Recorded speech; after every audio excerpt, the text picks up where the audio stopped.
Right on! Welcome to the Zwiftcast, Eric Min, for our third, this is our third traditional big sit-down chats where I ask you loads and loads of questions, many of them suggested by the community. So I'm going to pitch straight in, Eric, with referring you back to our interview of last year, actually. And last time we spoke in detail, which was exactly a year ago, you rated Zwift as 2 out of 10 in terms of fulfilled potential. Where are we now? I'd say 3.5. I think we've made some big strides. I mean, events have evolved, right? The group workouts, I think, is a big opportunity to bring more people onto Zwift. I think it's the closest thing. It's our response to spinning. But we've done other things, and we've done a lot of things behind the scenes that will allow us to really enhance the product, the platform. It's called, some of it is what we call technical debt. So we've been paying some of that off and we have more to go. But we're trying to build the infrastructure to really build out the product. Without going into too much detail, what kinds of things are those behind the scenes? Are they preparing the platform for being bigger? Yes, so John and his team are incredibly talented in creating a game that can run on literally the most basic hardware. You can run it on a $100 laptop. Some of the technology work that he's doing will allow us to scale the platform with respect to the size of the map, for example, the number of jerseys we could have, the number of people we can have in events.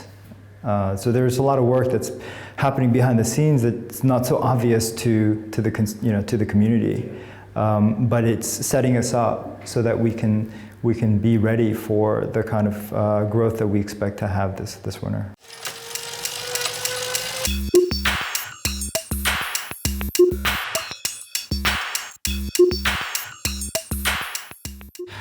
Has Zwift yet reached a size where you don't personally know everybody in the company's name? I'd be lying if I said I know everyone at the company. Every time I drop into Long Beach, there are new faces, so I make sure that I go out of my way to introduce myself. But it is incredibly hard to remember everyone's name. And the company is growing, 120 employees now? We are almost 140. Okay. Yeah. And more hires to come? And more hires to come. Let me push you a bit on numbers, because Zwifters are interested in how many other Zwifters are on the platform. About a year or so ago, you said you had 180,000 accounts. Is the Zwift Nation now a good deal bigger than that? Yeah, I think I think we probably have 400,000 accounts. Maybe 300,000 of them were customers at one point. The acquisition is very seasonal. Turns out the churn isn't. So we onboard a boatload of people during the 6 months of, let's say, from October to March. And actually not that many people drop off. Yeah. How big is churn, or how bad a problem is churn at the moment? Yeah, I think I'm very happy to share this, but I think 1 in 7, roughly. So it's 1 in 7 churn. Yeah, churn. And they don't come, I give a perfect example to others about churn. I think I've churned from Netflix at least 3 times. I finally come back because it is the destination for on-demand video. And I've stopped churning. And I think that's what's going to happen. I think in many ways people have to leave Zwift to really appreciate it. Yeah. And so we see lots of people coming back. Yeah.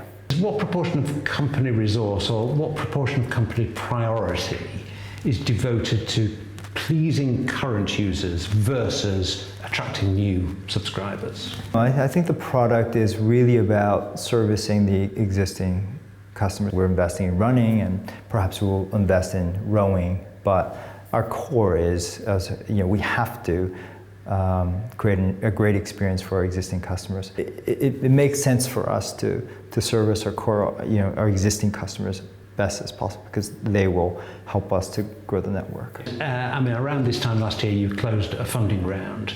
Is another funding round underway, and what can you tell us about the progress on that? Are there any numbers that can be attached to it? We're continuing to invest in the business.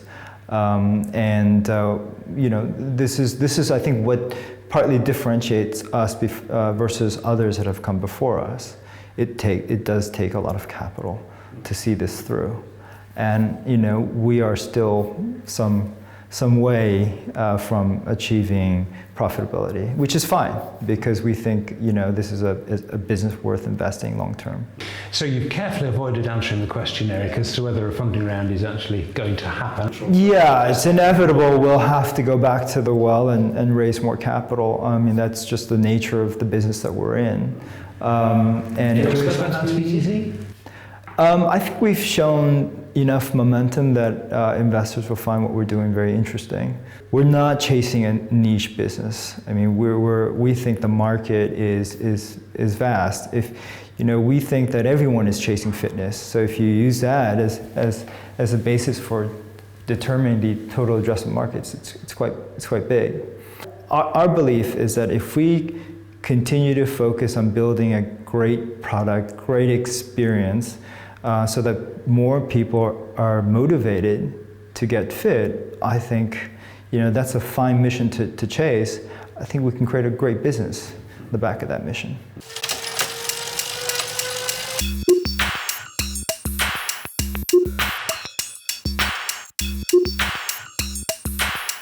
This is an incredibly active space, and the rivals are growing. I heard of yet another one just this week with a former pro cyclist behind it. Road Grand Tours obviously has a long way to go, but they're making some progress. I mean, the Chinese copycats are around. They're probably not a really serious threat, but this is a really active space. Right. And what Zwift has proved is that indoor cycling can be a whole load of fun. So why are other people not going to do it? Well, they probably are. Yeah. So how conscious of the threat from rivals are you, and what do you do about it? I mean, continually make the product better, I guess. We definitely know what's being built out there. There's a big difference between a project and a business. There's so many facets to get a business up and running. I mean, convincing someone to take out their wallet and pay for a service takes a lot of work. We're not concerned. We have so much work ahead of us. I mean, I think our risk is around our own execution. It's not because of someone else entering the market. So our focus is continue to grow the network, improve the experience, and I think it's the right approach. I think that the network is what's I think the biggest competitive advantage that we have. I mean, you can throw enough money and someone can build a Facebook platform, right? But are they going to find the social network there? Right? Why would people move? Yeah. So Zwift's defense really is Zwift is there, Zwift is good, and Zwift is full of people. Exactly. And so we need to focus on that, and we don't need to focus on the people around us. But you no doubt keep an eye. Of course. I mean, I look at all the other services as a consumer myself. I've tried everything, but I'm not, and I'm sure all of the Grand Tour users, Road Grand Tour, sorry, are active Zwifters as well, and we see them all, which is fine. It's a big market, and I hope they continue to invest in their projects. Let's talk a little bit about Peloton, because I mean, certainly in North America they're huge, and some of the numbers around Peloton, I mean, there are some question marks raised about some of the numbers around Peloton, but they've certainly been very, very successful at raising money. Very different from market from Zwift, but and it's a spinning market, and it seems to me to be predominantly female. Now that to me looks like a very nice big juicy peach that Zwift would like a big bite out of. Is it something you see as vulnerable to Zwift having a real go at it, at that market? We're not really focused on the Peloton market. I mean, it's a different business. It's a different experience. They are I mean, they have raised a lot of capital, and that's because it has to fund their advertising. We're not an advertising-driven business. I mean, they are a direct response business. I mean, they sell $2,000 trainer, and you're paying $39 a month. You're locked in for 1 year. It's just a different business, and I think what they're doing is great. I mean, they're promoting indoor cycling. I think that's fantastic for Zwift. And I think there are people who find that experience, indoor spinning experience, attractive, and then there are others who find Zwift more appealing for the kind of experience they want. So the market is big enough to support both businesses. So I'm not worried. It's not to say that they wouldn't want our users and vice versa. I just don't think we need to go after each other's business at the moment. I mean this respectfully, but in comparison to the three companies I'm going to talk about now, Zwift and Peloton are minnows. But digital fitness is clearly a huge growth area with enormous potential. Do you see the possibility of Apple, Google, Amazon striding into this area and bulldozing their way through it like they've done in lots of other businesses where they see potential? I don't think so. They've got bigger things that they're chasing. But what I will say is that none of them, I think, has a fitness strategy. We'll see. We're not focused on that. If we focus on the mission, I think we're going to grow. We're going to have a big community. We're going to have a great business. And what happens after that is something we can worry about later.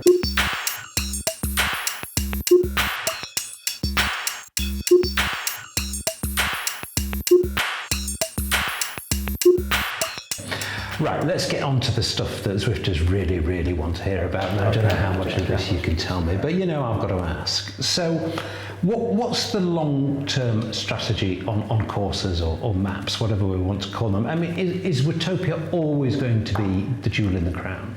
I can't say that that'll be the case forever, but right now it's what a great place. We've already experimented with real courses, sort of a hybrid, and then completely fictitious. I mean, Watopia is certainly my favorite. That there are people who like different courses. I mean, there are plenty of people who still like Richmond, and maybe that's partly because we've made it scarce. It's a great racing course. Yeah, it is. It is. And London is fun, and I think you'll see London expanding. You'll see Watopia continue to expand. I think Richmond is what it is, and we'll continue to, scarcely put that out there. And then you'll start seeing new maps. Completely new maps, completely separate from all of these three worlds. Absolutely. The Watopia map is pretty big. There's a lot of tarmac there, a lot of roads there, and you're going to see more of that. Watopia will have more expansions over this winter. Okay, I'm sorry to get so picky at this stage of the interview, but this is so important to so many people. So important to so many people. And if you can't say, you can't say. But you did just say Watopia is going to have more expansions, plural, this winter. Is that right? I would imagine you'll see more. I don't know exactly how many more, but I think more than one more. You've had one already. We can let the creative juices flow on Watopia. I think the team just, they love playing in that space. But at least one more expansion this winter by the sound. I hope so. I hope so. And then a brand new map is on the horizon. I can say that both are under development. Okay. And do you think we might see the brand new map this winter? I hope so. Okay. I hope so. Yeah. Zwift will be taking people to places where they've never been to, where they may never go to in the real world. So does that mean the new map might be real world based then, Eric? It needs to have geo coordinates. Yeah. So it needs to live somewhere. So by definitions, yes. Okay, I'm taking that as a yes. Yeah. Yes. Yeah. We don't get We crowds. certainly get requests from not only the community, but from organizers, event organizers who would like for us to build iconic courses. I wouldn't rule it out completely. I think the way we would do it is just, we'd go about it differently. I know the community has been asking for, like, when can they choose? Yeah. And part of that is a function of, like, how dense is the community on a given map.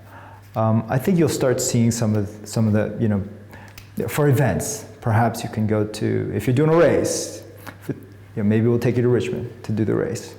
So today's Watopia, you want to do a race, take you there. But the core of the community may be in one map. We've got the technology to swap between maps, so it's all there now. And John and his team is, you know, they've been testing this quite a bit over the last year. Okay, so why have you not done it? I think there's a little bit more work left, and you know, we're always constantly prioritizing, and that one is high, but it's not the highest priority. Let's just say. Okay. Yeah. Do you think it will happen this winter? I think we have no choice because it will get crowded this winter. Okay. Yeah. This idea of a long climb, John floated this in Facebook. It was a fairly clear hint from John, actually. He said, we're playing around with the idea of a very, very long climb.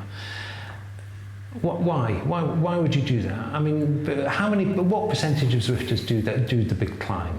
2%, 3%, 5%? It's not very, very high. So why devote resource to a massive long climb?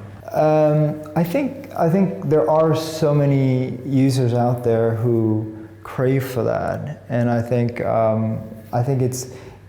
it would be interesting to have a long climb. I just don't think people would do it regularly, right? But I think just to mix it up, I think it'd be kind of interesting to experiment with that. But there's more that we could do with a long climb that we haven't done yet, and so there are things that John is thinking about in terms of, you know, all the gamification and you know, hooks to get you to the top. You know. Give us a clue. I don't have it. I literally don't know what that is. But you can rest assured that if we do a long climb, it will be fun. Okay. Well, that's really interesting.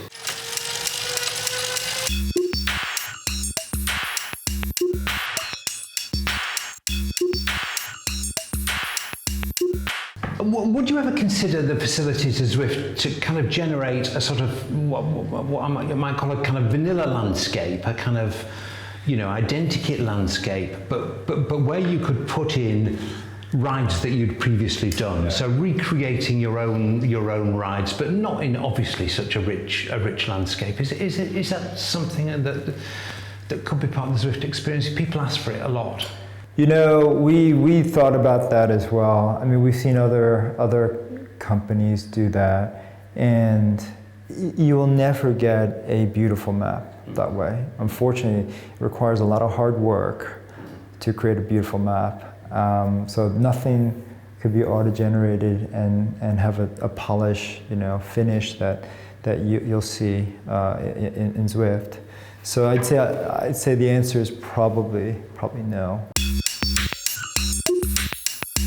I thought this was a really interesting idea. So somebody said, why doesn't Zwift make it really easy for me to find a ride at any time with people of my ability? So you have a kind of perpetual, like eternal 2 watts per kilogram ride, you know, that is actually on 24/7. It's matchmaking. Yeah. So here's the 2.5 watts per kilogram group going off every 15 minutes, or the 3 or 4. I think those are all interesting ideas. It's not that we can't do it. It's just, again, it's a question of priorities. But I personally like that idea. I think matchmaking is something that will eventually come. I mean, because you're so open on social media, We know you've been talking to ASO, the owners and promoters of the world's biggest bike races, including the Tour de France. What's going on there, Eric?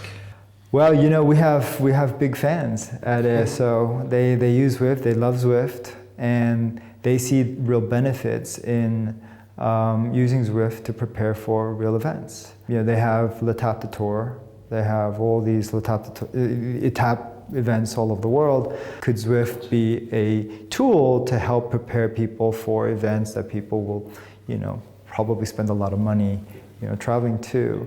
It starts with someone at ASO at a very, very senior level, just passionate about Zwift. Yeah, and it just goes from there. Who is that then? He's the CEO. You know, and he believes it. You have to buy into it, right? Yeah.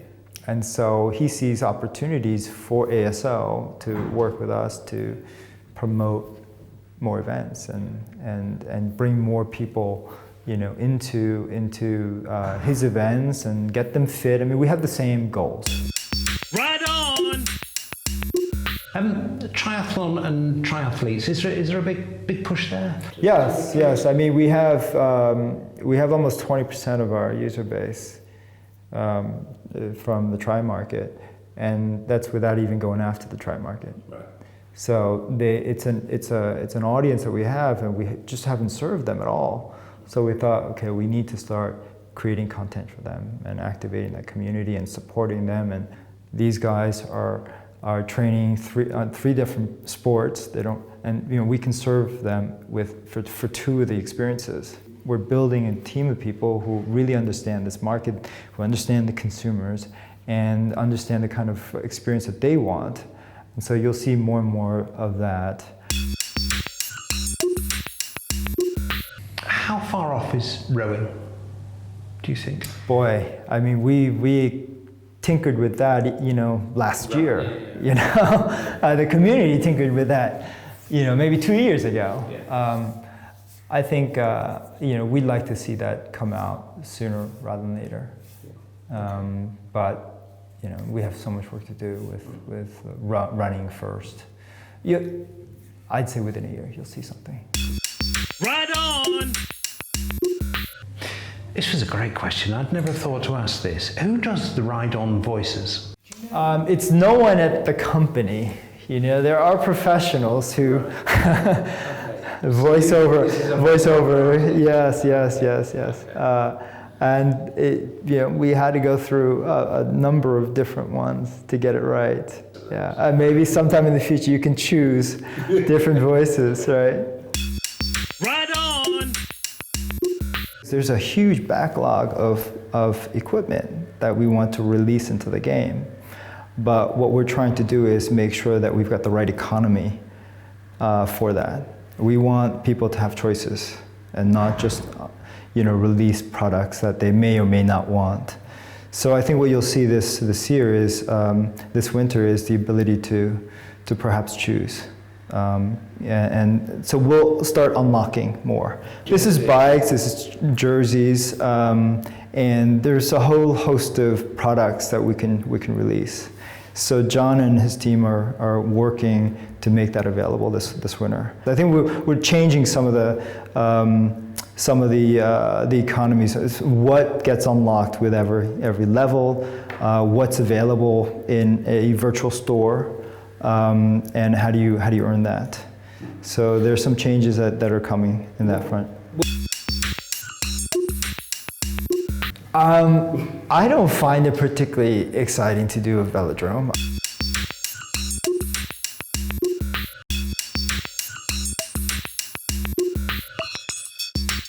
We know the racing community is very vocal, and one of the things they complain about a lot is what they call the blob draft.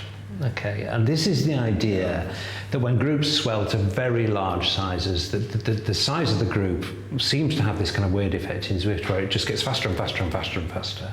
And certainly in a racing situation, that makes it actually impossible for anyone to break away from what's called what the racers now call the blob. That's just one example of how the draft is critical to absolutely critical to the Zwift experience. And there's kind of all sorts of rumours circulating about how often you tweak the draft. So let's try and nail some kind of definites here now. How often do you tweak the draft? We don't change it very much at all. I don't think it's changed in I don't know, maybe a year. Yeah. Really, it's interesting when we have made no changes, people are saying something changed. Yeah. But it's something that the team is aware of. I mean, look, what we have is a system that doesn't, an experience that where there's no braking. So, right? There's no collision. So we have to manage large groups. And so the drafting is somewhat artificial. I think the sooner the community accepts that it is different on Zwift, it is not real world drafting, the better it is. But you strive for realism. I think we can do more, but it will never be the same. And so I think the sooner people just accept and understand how the game works, and then work within those parameters, you just get on with it, right? Yeah. But it's a challenging one technically. Yeah. For John and the game team. I mean, to some extent you've made a rod for your own back, because it's so nearly realistic that people want it to be completely realistic, and I think you're saying it will never be completely realistic, but is there an argument for a fresh look at the draft, or are you saying this is probably about as good as it's ever going to get? Well, I think that's probably better for John to say, and the question is, even if it could, is it worth it? You know, the effort that might have to go into that versus other things that we can do. It is a complicated bit of work to get that right. It's not just the drafting, but it's all the way the different players interact and flow, and it's not a trivial piece of technology.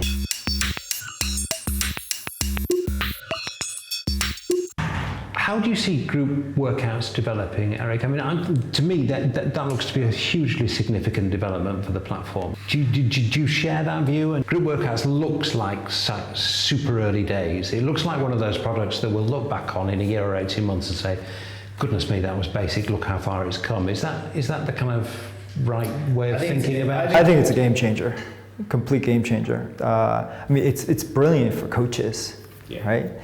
Finally, they can actually do something with their athletes. We have to give them more tools, but the idea that I can do a training ride with Andre Greipel, right, or a professional rider, or a coach, or a ride leader, and do it in a way that makes it social, and I'm remain in this group. So I think it's a very inclusive experience. I think we can experiment not only with text that can be built into the workouts, but we can, there's nothing stopping us from putting recorded voice in there. What about live? It could be live as well. Yeah. Live is interesting, but it's not particularly scalable. All right? Unlike a spinning class where you have live instructors, you're just limited by the number of instructors. We could literally have a workout every 15 seconds if we wanted to. It's incredibly scalable. We can do it in different language if it's text versus voice. I mean, we're just scratching the surface of what we could do with group workouts, and I think it's going to be the most popular experience. So if you have, you've got the free ride, you've got, individual workouts, you've got, races of some sort, or group rides. And then you've got these group events, and I believe that will be the most popular mode. Do you? I really do. It's not today, but I see all the signs indicate to that being potentially the most popular. Yes, because it's it's structured training, it's social, right? You do it with others. I think that's the perfect combination.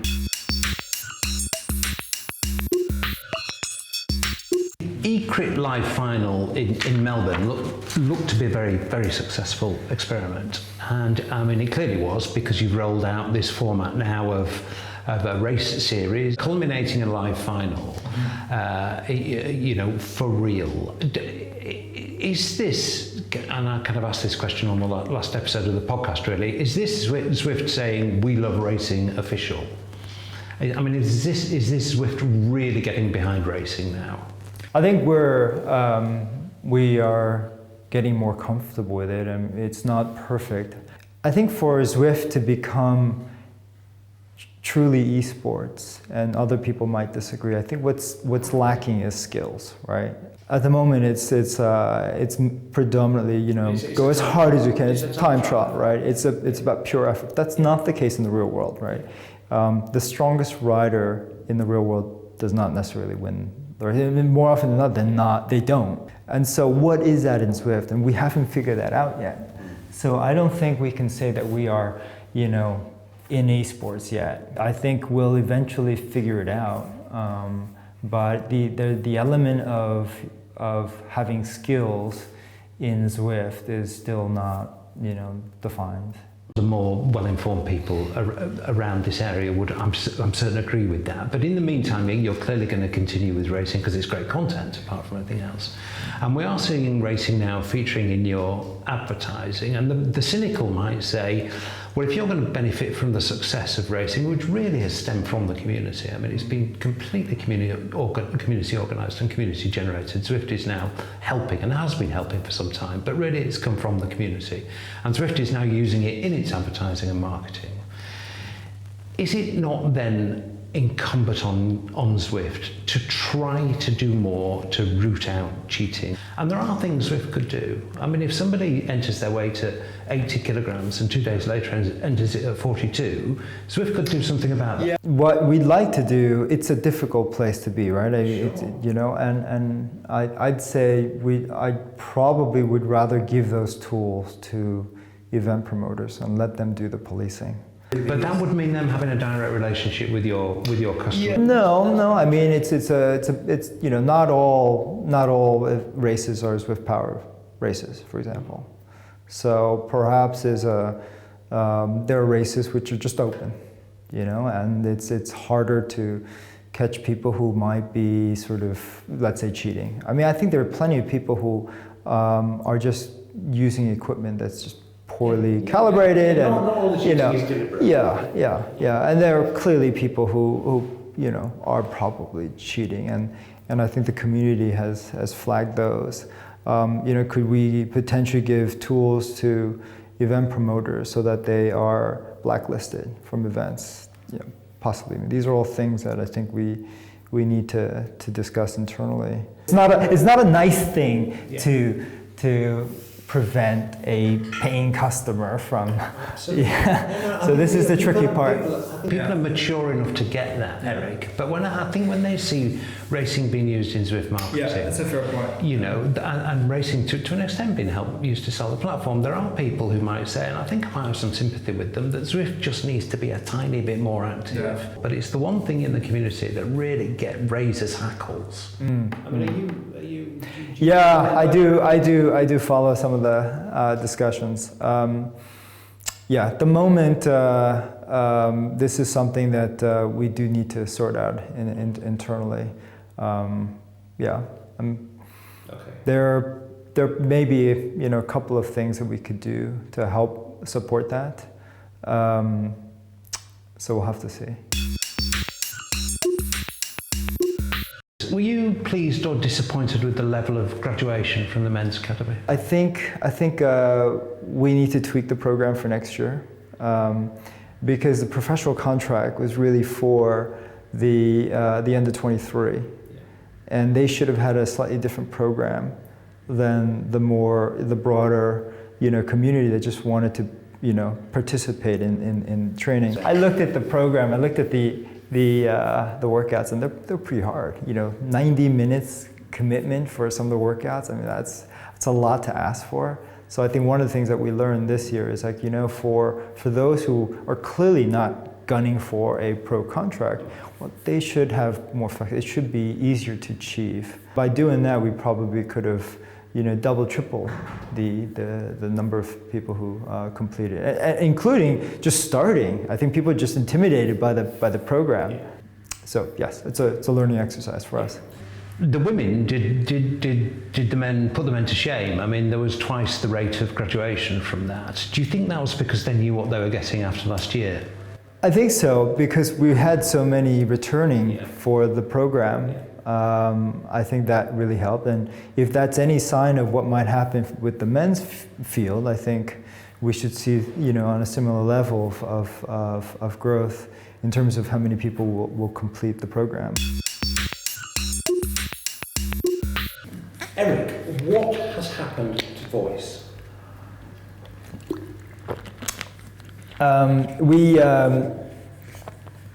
I think we put it to the side last winter. Right. We had more important things to worry about.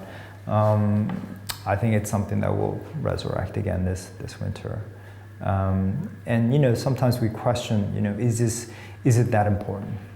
Right. Does the community really want voice? Do you really want to talk to other people? I sense there's been a little bit of a pivot, a little bit of a rethink on this. Would that be accurate? Well, it's work, right? It's just work, and there are other things that we could potentially be doing than voice, but it's back on the table, and I hope we can at least do some sort of testing and find out if this is really what the community wants. Mm.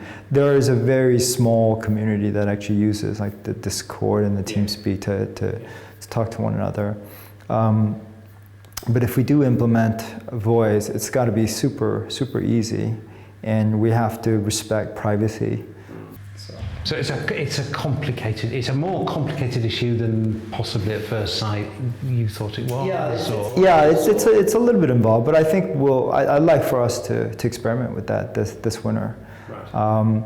I think there's something to be said about meeting a random person and then sharing, a moment together. Yeah. And if you could do that with voice.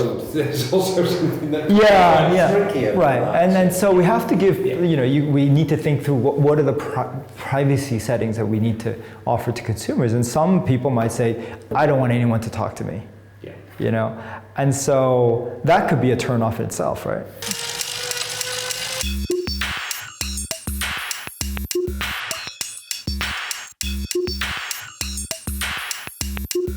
Your FTP, when we first did this in 2015, it was 287 watts. Now, last year you weren't specific, but you did fear it had gone down.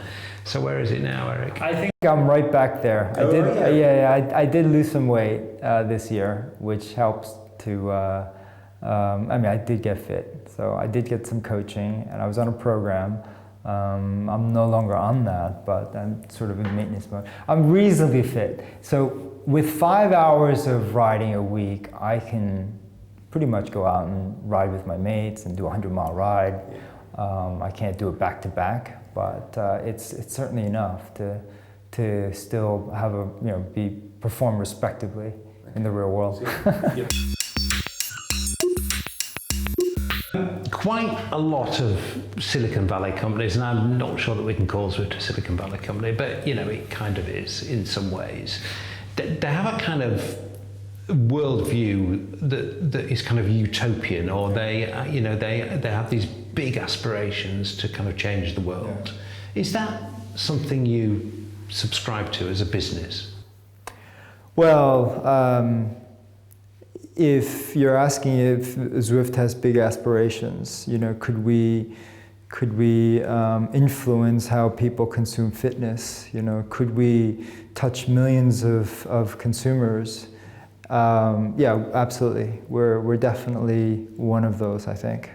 And we don't, I don't think anyone else has a similar kind of aspirations. We're a mission-driven company.